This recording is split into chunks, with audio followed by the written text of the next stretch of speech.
सभी बच्चों का हमारे इस यूट्यूब चैनल पे बहुत बहुत स्वागत है। जैसा कि हमने आप लोगों को बताया था कि हम लोग आगे की क्लास एक वीडियो के माध्यम से स्टार्ट करेंगे और आज हम लोग क्लास 9th का पहला चैप्टर स्टार्ट कर रहे हैं जिसका नाम है हमारे आसपास के पदार्थ। चलिए ये हमारा हो जाएगा क्लास 9th का। ये क्लास 9th है और सब्जेक्ट आपका है साइंस। साइंस में आज हमारा पहला चैप्टर स्टार्ट होगा जिसका नाम है हमारे आसपास के पदार्थ। चैप्टर का नाम लिखते हैं हमारे आसपास के हमारे आसपास के पदार्थ। हमारे आसपास के पदार्थ। तो सबसे पहले हम लोग जानते हैं कि पदार्थ क्या होता है, पदार्थ की डेफिनेशन क्या होती है, ये समझते हैं। तो सबसे पहली हमारी हेडिंग पड़ेगी पदार्थ। पदार्थ फिर डाल लेंगे। पदार्थ को हम लोग मैटर भी बोलते हैं या इसे हम लोग जनरली द्रव्य भी कह सकते हैं। तो हम लोग जानेंगे कि द्रव्य क्या होता है। सबसे पहले सिंपल शब्दों में जानते हैं कि द्रव्य की परिभाषा क्या होती है। तो विश्व की प्रत्येक वस्तु जिस सामग्री से मिलकर बनी होती है उसे पदार्थ कहते हैं। हमारे आसपास विद्यमान हर वस्तु पदार्थ है। सिंपल सी बात है, जो भी चीज़ें हमें चारों तरफ दिखाई दे रही हैं वो किन से बनी हुई हैं, तो वो पदार्थों से बनी हुई हैं। तो हम लोग लिख सकते यहाँ पर हैं कि विश्व की प्रत्येक वस्तु विश्व की विश्व की प्रत्येक वस्तु जिस सामग्री से जिस सामग्री से सामग्री से मिलकर बनी होती है मिलकर बनी होती है मिलकर बनी होती है उसे हम लोग क्या कहेंगे, उसे हम लोग पदार्थ कहेंगे। बनी होती है उसे पदार्थ कहते हैं, मतलब उस सामग्री को हम लोग पदार्थ कहेंगे, पदार्थ कहते हैं। तो इसकी एक और परिभाषा जान लेते हैं। और करके एक और परिभाषा है, जनरली किताबों में हम लोग देखते हैं। तो पदार्थ क्या है? प्रत्येक ऐसी वस्तु जिसमें भार होता है। प्रत्येक ऐसी वस्तु जिसमें भार होता है और जिसमें जो स्थान घेरती है और जिसका अनुभव हम अपनी ज्ञानेंद्रियों द्वारा करते हैं।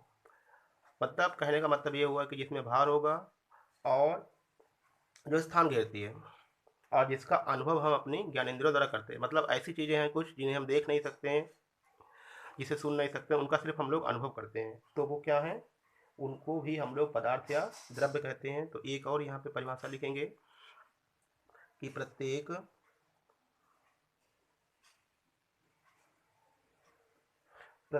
ऐसी वस्तु प्रत्येक ऐसी वस्तु जिसमें जिसमें कुछ भार होता है, जिसमें कुछ भार होता है, जिसमें कुछ भार होता है, जो स्थान घेरती है, जो जो स्थान घेरती है,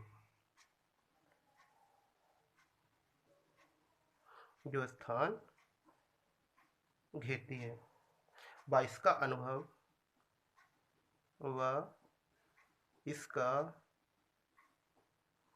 अनुभव हम अपनी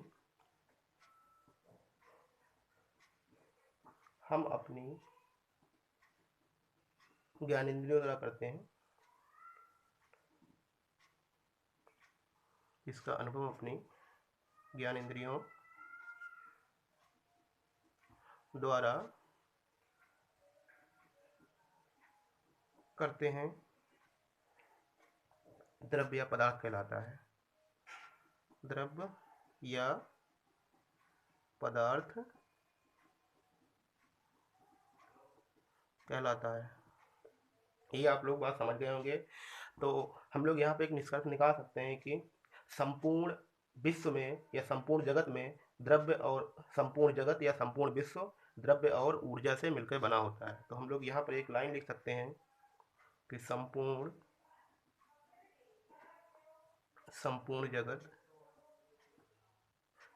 जगत द्रव्य और ऊर्जा द्वारा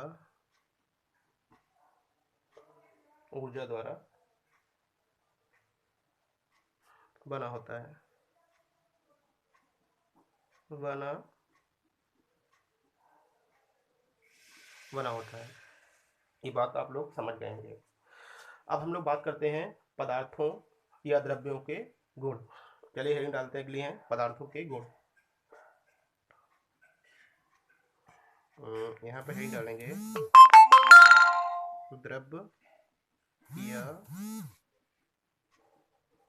पदार्थों के गुण। अगली हेडिंग हमारी क्या है? द्रव्य या पदार्थों के गुण। अब हम लोग इसके करैक्टर लिखेंगे। इसके कौन कौन से करैक्टर होते हैं, सबसे पहले बात करते हैं। सबसे पहला करैक्टर नंबर वन, पदार्थ के कण निरंतर गति करते रहते हैं। सबसे पहला पॉइंट क्या है? पदार्थ के कण निरंतर गति करते रहते हैं। पहला पॉइंट हमारा हो जाएगा। जैसा कि आप लोग देखेंगे कि जो हमारे आसपास के जो पदार्थ होते हैं वो लगातार गति करते रहते हैं। गति क्यों करते हैं? क्योंकि उनमें एक प्रकार की ऊर्जा होती है जिसे हम लोग गतिज ऊर्जा बोलते हैं। तो गतिज ऊर्जा के कारण ही पदार्थ होते हैं वो आपस में गति करते रहते हैं। क्यों? तो हम लोग लिख सकते हैं यहाँ पर अर्थात इनमें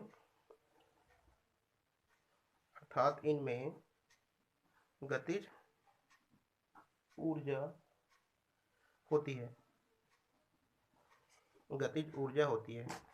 ये गतिज ऊर्जा हमारी हो गई। गतिज ऊर्जा के कारण ही पदार्थ क्या करते हैं? पदार्थ आपस में गति करते रहते हैं। गतिज ऊर्जा एग्जाम्पल लेते हैं। जैसे मान लेते हैं हमारे पास कोई कंटेनर रखा हुआ है। यहाँ पे हम लोग देखते हैं कि हमारे पास कोई कंटेनर रखा हुआ है और इसमें वाटर भरा हुआ है, जल भरा हुआ है। ये आपका जल भरा हुआ है, ये जल है। हम लोग बोल सकते हैं H2O क्या है? जल है। यदि हम इसको गर्म करते हैं, यदि हम यहाँ से इसको गर्म करना स्टार्ट कर देते हैं, जब गर्म करना स्टार्ट करेंगे तो ये क्या करेगा? ये जो वाटर है, वाटर के अणु एनर्जी को एब्जॉर्ब करेंगे। आप देखते होंगे जब आप पानी को गर्म करते हैं इस तरीके से ये बबल्स उठने लगते हैं और कुछ इस तरीके से कुछ होता है, कुछ कण ऐसे होते हैं जिनके पास इतनी ऊर्जा हो जाती है वो भाप के रूप में बाहर निकल जाते हैं। तो हम लोग कह सकते हैं कि ऊर्जा के कारण ही क्या करते हैं? पार्टिकल्स आपस में गति करते रहते हैं। पहला पॉइंट हमारा ये हो जाएगा। दूसरे पॉइंट की बात करते हैं, नंबर 2, पदार्थों के बीच रिक्त स्थान होता है।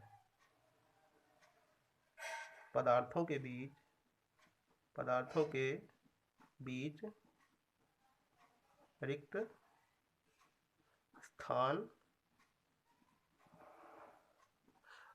बीच रिक्त स्थान होता है।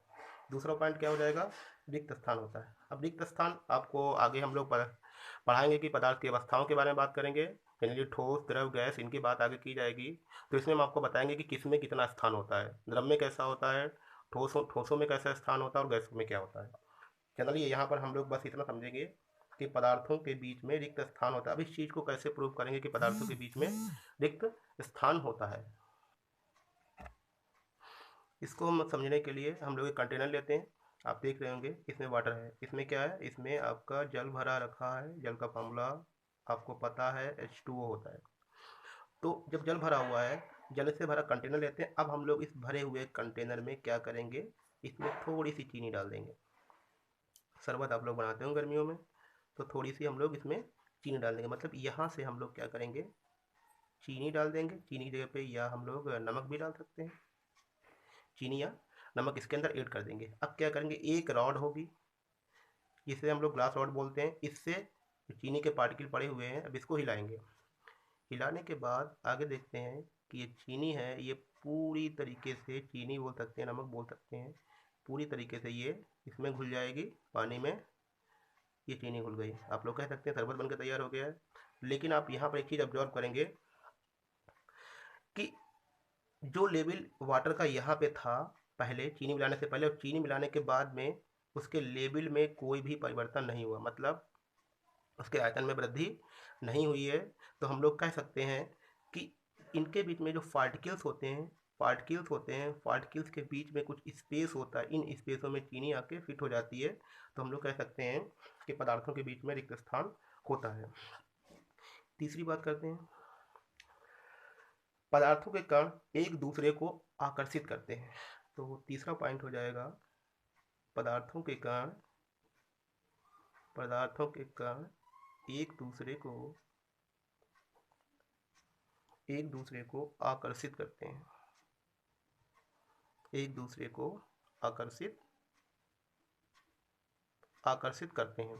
पदार्थ के कण एक दूसरे को आकर्षित करते हैं, अगला पॉइंट हो जाएगा।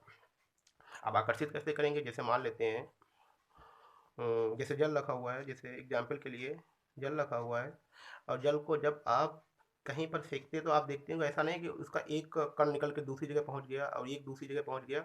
वो जब भी बहेगा तो आप देखते होंगे एक समान रूप से चलता है, मतलब उसका कण अलग नहीं होता। कण क्यों अलग नहीं होता, क्योंकि वो पार्टिकल एक दूसरे को आकर्षित करते हैं, इसलिए वो अलग नहीं होते हैं। तीसरी बात करते हैं, चौथा पॉइंट हमारे पास है, आपको बता चुके हैं मैं कि पदार्थों में गतिज ऊर्जा होती है, गतिज ऊर्जा के कारण वो लोग गति करते हैं। अब किसमें कितनी गतिज ऊर्जा आती है, यहाँ पे थोड़ा समझ लेते हैं। हम लोग देखते हैं कि जो गैसें होती हैं, जो गैस होती है, हम थोड़ा गतिज ऊर्जा पर चर्चा करते हैं। जिसमें गतिज ऊर्जा ज़्यादा होती है, जिसमें गतिज ऊर्जा ज़्यादा होगी तो वो ज़्यादा तेज़ी से गति करेगा। जैसे आप देखते होंगे एक ठंडा पानी रखा हुआ है, अब पानी को गर्म कर देंगे तो पानी का जो गर्म पानी करते हैं तो वो उबलने लगता है, मतलब उसमें मूवमेंट होने लगता है आपका, और शांत पानी में मूवमेंट नहीं होता है। आप देखते होंगे कहीं पर पानी तालाब में भरा हुआ और कहीं पर नदियों में पानी चल रहा है तो गति कर रहा है। जहाँ पर कहने का मतलब जो चीज़ें गति करती हैं, जो पार्टिकल गति करते हैं, तो इसका मतलब है उसमें गतिज ऊर्जा होती है। तो हम लोग गैसों में देखेंगे, गैस के पार्टिकल गति सबसे अधिक करते हैं तो उसमें गतिज ऊर्जा सबसे अधिक होती है, किसकी अपेक्षा, द्रव की अपेक्षा। और सबसे कम गतिज ऊर्जा किसमें होती है, ठोसों में होती है।